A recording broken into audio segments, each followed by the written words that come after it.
Nous honorons celui qui a été envoyé par le Père pour nous conduire dans toute la vérité.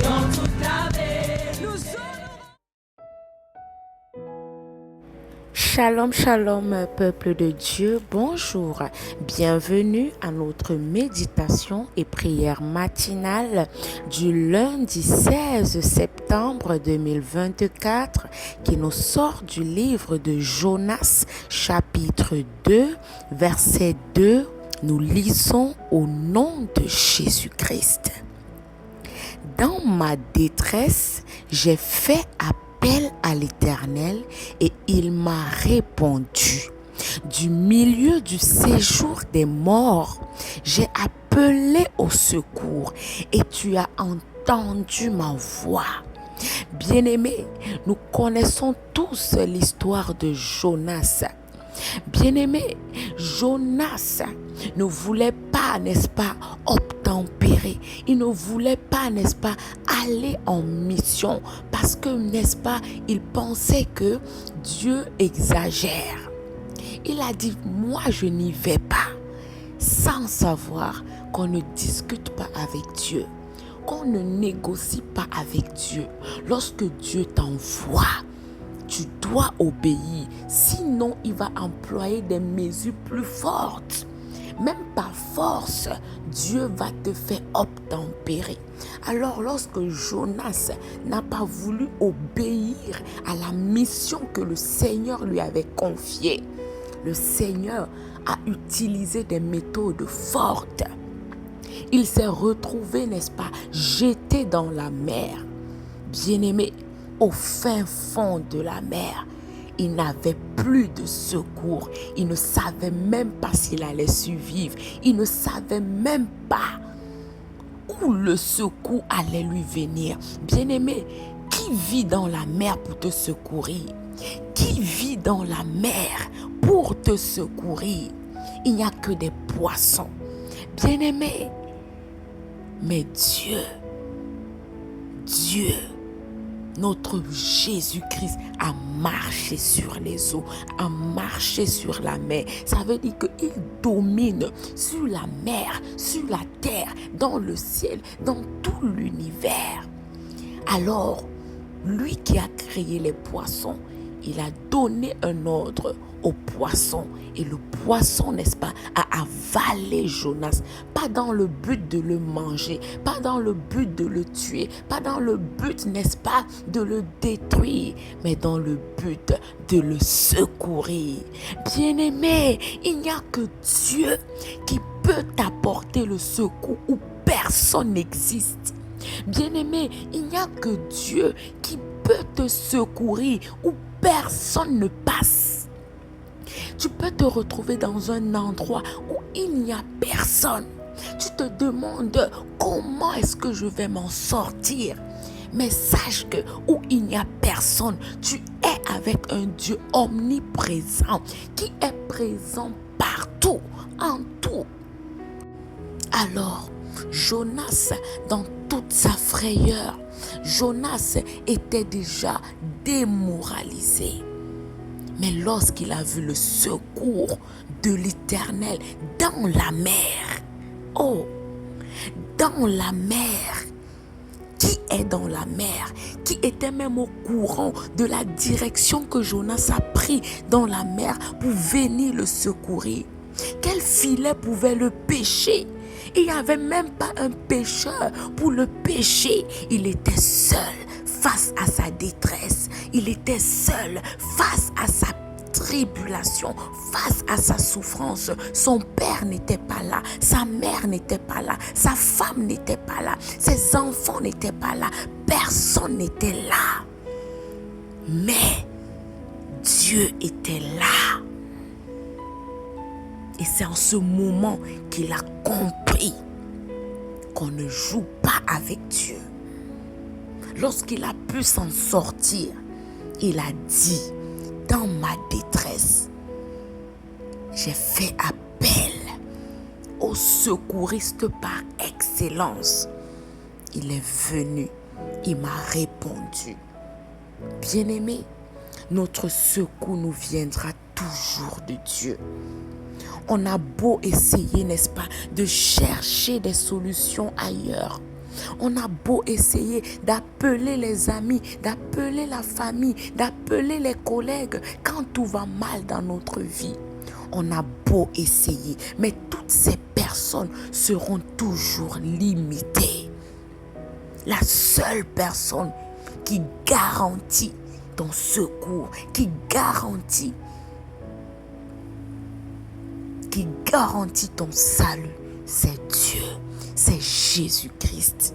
Bien-aimé, tu vas appeler X, tu vas appeler Y, mais ils ne te répondront jamais comme tu attends. On finira par comprendre que ce n'est que Dieu qui est notre secouriste. On finira toujours par faire recours à ce Dieu. Notre Dieu est incontournable. Notre Dieu est inévitable. Notre Dieu est imparable. On ne peut pas se passer de lui. Notre Dieu est le carrefour. Tu vas rouler, mais tu tomberas toujours sur un rond-point. Et c'est Dieu qui est le rond-point. On va monter et descendre. On va aller chez les marabouts. On va aller chercher des solutions ailleurs. Mais on finira par faire recours à Dieu. Bien-aimés, la Bible nous dit dans le psaume 34, verset 6, « Quand un malheureux crie, l'Éternel entend et il le sauve de toutes ses détresses. » De toutes ses détresses. Bien-aimé, tu peux avoir un problème. Tu appelles une personne. La personne te dit, bon, pour ton problème de 50 000, je n'ai que 30 000. Mais lorsque tu fais recours à Dieu, la Bible nous dit, il te sauve de toutes tes détresses. Il ne te dit pas, je n'ai que ce salut à te donner. Il ne te dit pas, bon, tes détresses, si je vais choisir 2 détresses parmi tes 5 détresses. La Bible nous dit, c'est toutes tes détresses qu'il sauve. Bien-aimé, n'aie pas honte de faire recours à Dieu. N'aie pas peur de faire recours à Dieu. Ne t'inquiète pas lorsque tu fais recours à Dieu. La Bible nous dit dans Psaume 22, verset 24, « Il n'a ni mépris, ni dédain pour les peines du misérable. » Bien-aimé, Dieu ne va pas se moquer de tes peines. Dieu ne va pas publier tes peines. Dieu ne va pas, n'est-ce pas, se moquer de toi. Tu vas aller voir des gens pour t'aider, mais demain, ils vont parler à tout le monde que c'est grâce à eux que tu es ce que tu es. Tu vas appeler tes amis pour t'aider. Lorsqu'ils vont le faire, ils vont parler partout. Ils vont publier partout que ce sont eux qui t'ont fait ce que tu es devenu. Mais Dieu ne va jamais dévoiler tes peines. Dieu est le confident par excellence. Bien-aimé, Dieu il n'a pas de mépris. Il ne méprise pas tes peines. Il ne voit pas tes peines avec dédain. Bien-aimé, il ne te cache point sa face, mais il écoute quand tu cries à lui. N'aie pas honte de crier. C'est le seul endroit où tu peux crier comme tu veux. Tu es sûr que ton secret est gardé. Tu es sûr que ton secours viendra de lui. Invoque-moi au jour de la détresse. Je te délivrerai et tu me glorifieras. Le psaume 50, verset 15 nous le dit.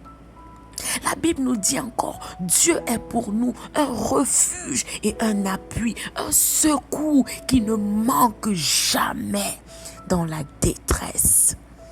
Tu passes par quoi, bien-aimé? Ton secours te viendra de Dieu. Qu'est-ce que tu traverses en ce moment?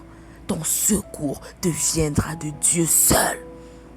L'Éternel est près de tous ceux qui l'invoquent, de tous ceux qui l'invoquent avec sincérité. Appelle à l'aide à Dieu. Quand tout va mal, crie à l'aide à Dieu. pense d'abord à Dieu. Crie au secours, il est là. Il est juste à côté et il est prêt à t'aider, peu importe où tu te trouves, à n'importe quelle heure. Il est le seul qui décroche son téléphone. Bien-aimés, nous connaissons l'histoire de David. David était pourchassé par Saul, par Saül. Mais il a toujours crié à Dieu. Et Dieu ne l'a jamais laissé tomber. Bien-aimé, la femme à la perte de sang, depuis 12 ans, elle a cherché des solutions. Elle n'a jamais trouvé. Mais quand elle a vu Jésus, elle a su que c'est là-bas que son secours allait sortir. Et elle a été guérie. Bien-aimé Bartimée, lorsqu'il a appris que Jésus devait passer par là, par Jéricho, Bartimée était aveugle depuis sa naissance. Il a compris que c'est le seul moyen aujourd'hui d'être guéri. Si je ne crie pas, je ne serai pas guéri. Bartimée a crié. Les gens cherchaient à l'empêcher de parler, mais il criait encore plus fort au point d'attirer l'attention de Jésus. Et Jésus lui a dit, qu'est-ce que tu veux? Il a retrouvé la vue. Bien-aimé, crie à Dieu.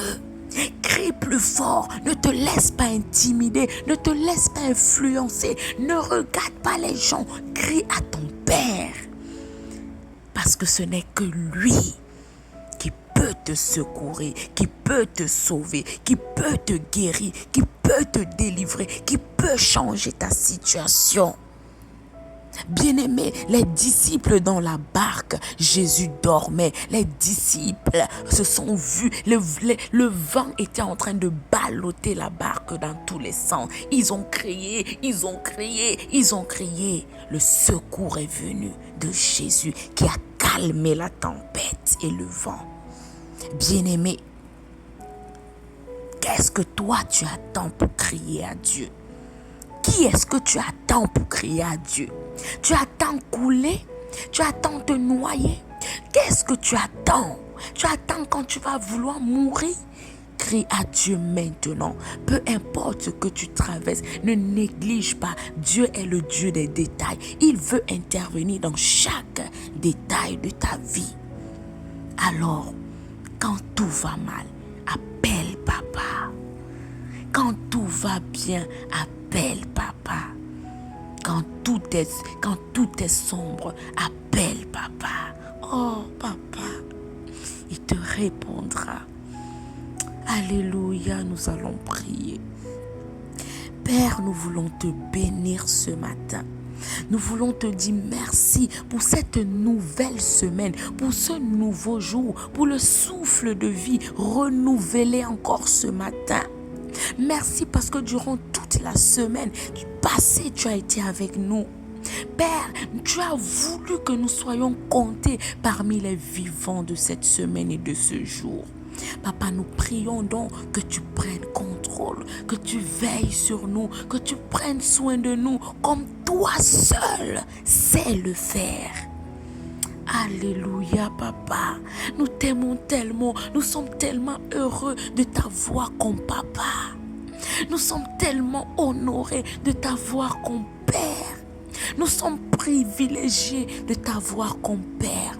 Merci d'exister. Merci de nous avoir choisis. Merci, papa.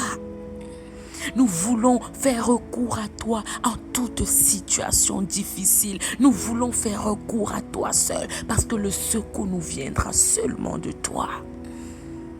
Bénis cette journée, veille sur nos pas, tous les élèves qui iront à l'école, les travailleurs, les entrepreneurs, les bayamsel, papa, tous ceux-là qui vont se mouvoir, se déplacer ce matin, sois avec eux. Sois devant, nous voulons te suivre. Nous voulons que tu marches devant parce que quand tu es devant, tu assures nos pas. Merci, papa.